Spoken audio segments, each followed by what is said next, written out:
Welcome to Samardhanam Audios AP. My name is Veera Raghavarao Atukuri. Senior Inter Economics, Chapter Number 2, Janaba Manava Vanarula Abhivruddhi. Very short answer questions for 2 marks. Question number 14, important question. Sarva Shiksha Abhiyan.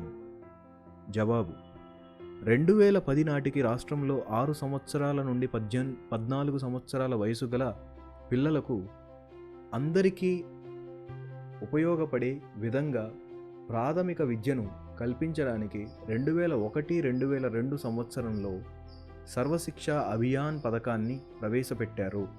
సామాజిక నిర్వహణ పాఠశాలల ద్వారా సాంఘిక ప్రాంతీయ లింగపరమైన వ్యత్యాసాన్ని తగ్గించుకోవడం కోసం సర్వశిక్ష అభియాన్ కృషి చేస్తుంది. ప్రస్తుతం దీని పేరు రాజీవ్ విద్యా మిషన్గా మార్చారు. దీని ముఖ్య ఉద్దేశం రాష్ట్రంలో అక్షరాస్యతను పెంపొందించడం. ఈ వీడియో నచ్చినట్లయితే లైక్ చేయండి, షేర్ చేయండి. అదేవిధంగా సమర్థనం ఆడియోస్ ఏపీ ఛానల్ని సబ్స్క్రైబ్ చేసి బెల్ బటన్ని యాక్టివేట్ చేయండి.